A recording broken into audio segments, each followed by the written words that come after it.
Mummy जी, ज़रूरी तो नहीं दूसरी बहू आपको पोता दे देगी। स्नेहा बनावटी गुस्से से बोली, तुमने मेरी ऐसी फ़ोटो क्यों क्लिक की? इसे अभी डिलीट करो।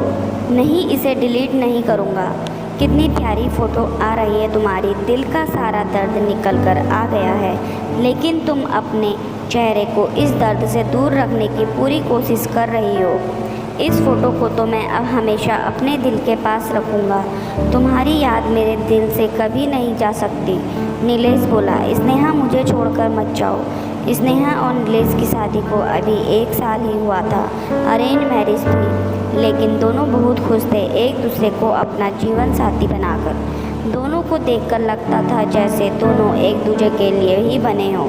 नीलेश की माँ प्रतिभा जी को स्नेहा फूटी आँख ना सुहाती, कारण मनपसंद दहेज नहीं मिला। स्नेहा के पिता भी क्या करते, सगाई के बाद इन लोगों की डिमांड बढ़ती गई। स्नेहा के पिता ने सारी मांगें पूरी करने की कोशिश की, लेकिन एक सीमा पर आकर उनका धैर्य जवाब दे गया और उन्होंने आगे कोई मांग मानने से मना कर दिया। प्रतिभा जी ने घर में रिश्ता तोड़ने का ऐलान कर दिया। नीलेश ने सुना तो वो अड़ गया कि शादी करेगा तो स्नेहा से, वरना किसी से नहीं करेगा। शादी में केवल 15 दिन रह गए थे। इस मोड़ पर आकर फालतू मुद्दे उठाना ठीक नहीं। लड़का लड़की की भी कुछ भावनाएं होती हैं, उनसे खेलने का किसी को हक नहीं। अब शादी बिना दहेज के होगी। प्रतिभा जी को नीलेश की जिद के आगे झुकना पड़ा। अगर स्नेहा घर की बहू बनकर आई, शादी हो तो गई, लेकिन प्रतिभा जी के मन में स्नेहा के खिलाफ गांठ बैठ गई। नीलेश के ऊपर स्नेहा की खूबसूरती सिर चढ़कर बोल रही थी। हो भी क्यों ना, स्नेहा जितनी सुंदर थी उससे कहीं ज़्यादा उसका दिल खूबसूरत था। वो प्रतिभा जी से अपने रिश्ते सुधारने की पूरी कोशिश कर रही थी। इसी बीच एक दिन ऑफिस से लौटते समय स्नेहा का एक्सीडेंट हो गया, जिसका असर ये हुआ कि स्नेहा कभी माँ नहीं बन सकती थी। अब तो प्रतिभा जी ने घर में हंगामा खड़ा कर दिया। मेरे बेटे का अंश कैसे आएगा, उसका वंश कैसे चलेगा, मैं पोते का मुंह कभी नहीं देख पाऊंगी। रोज़ रोज़ कलेश करके उन्होंने बात दोनों के तलाक की बात कर दी। एक दिन प्रतिभा जी ने नीलेश को अपनी कसम दे दी, तू इसको अभी इसके घर छोड़कर आएगा, वरना मेरा मरा मुंह देखेगा। स्नेहा बोली, मम्मी जी ठीक कह रही है, मेरे साथ रहने से आप कभी भी पिता नहीं बन पाओगे। आप इस सुख से वंचित रह जाओगे। आप दूसरी शादी कर लो, हमारा साथ यही तक था। आप मम्मी जी की बात मान जाओ। नीलेश तलाक के लिए तैयार नहीं था। उसने बच्चा गोद लेने का प्रस्ताव रखा, लेकिन प्रतिभा जी मानने को तैयार नहीं थी। आज जब प्रतिभा जी अपनी जिद पर ज़्यादा अड़ गई तो स्नेहा ने नीलेश को मना लिया कि वो उसे मायके छोड़ आए। स्नेहा ने सोचा था कि मायके जाकर कुछ समय बाद खुद तलाक की बात उठा लेगी। नीलेश स्नेहा को मायके छोड़ने जा रहा था। रास्ते में जाम लगा था।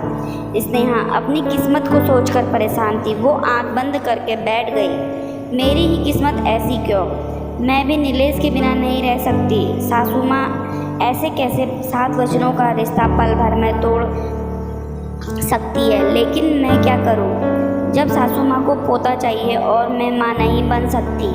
नीलेश ने उसी समय उसकी एक फ़ोटो क्लिक कर ली। मत जाओ स्नेहा, तुम्हारे बिना मैं अधूरा हूँ। मैं तुम्हारे बिना जी नहीं सकता। अगर तुम सोच रही हो कि तुम मुझे तलाक दे दोगी और मैं दूसरी शादी कर लूँगा, तो आज मैं कसम खाता हूँ, चाहे मैं मर जाऊँ, लेकिन दूसरी शादी कभी नहीं करूँगा।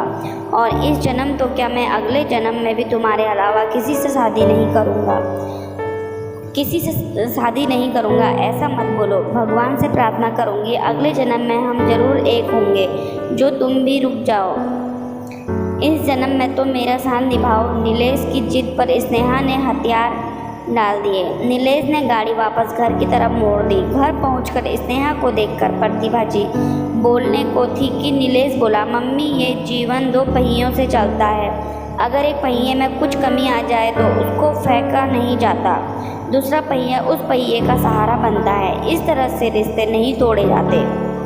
आपने अपने मन के अरमान तो बता दिए, लेकिन जिसकी ज़िंदगी है उसके अरमानों का क्या? अगर घर में 2 सदस्यों की आपस में नहीं बनती तो उनमें से एक को घर से निकाल देना उसका समाधान नहीं। और फिर क्या गारंटी कि जो दूसरी बहू आप लाओगी तो उससे आपकी बन जाएगी या वो मेरे बच्चे की माँ बन पाएगी? कितने घर ऐसे हैं जो दूसरी शादी के बाद भी खुश नहीं हैं। मम्मी सोचिए, यही कमी अगर आपके बेटे में आ जाती और स्नेहा मुझे तलाक देने के लिए कहती तो आपको कैसा लगता? मम्मी, बच्चा तो हम गोद भी ले सकते हैं, लेकिन किसी का दिल दुखाकर हम कभी खुश नहीं रह सकते। आपने अपना फैसला तो सुना दिया, लेकिन मेरे दिल में झांक ना पाई। मैं स्नेहा के अलावा कभी किसी से शादी नहीं करूँगा। अगर आपने दूसरी शादी की जिद की तो मेरा मरा मुँह देखेंगी। मम्मी, कम से कम अपने बेटे की इच्छा तो समझती होती। रही किस्मत आपकी कसम की बात, मैं स्नेहा को लेकर घर से बहुत दूर जा रहा हूँ। स्नेहा इस घर में कभी नहीं आएगी, ऐसे आपकी कसम भी पूरी हो जाएगी और हम दोनों अलग भी नहीं होंगे, कहकर नीलेश अंदर जाकर अपने सामान की पैकिंग करने लगा। प्रतिभा जी वही खड़ी देखती रह गई।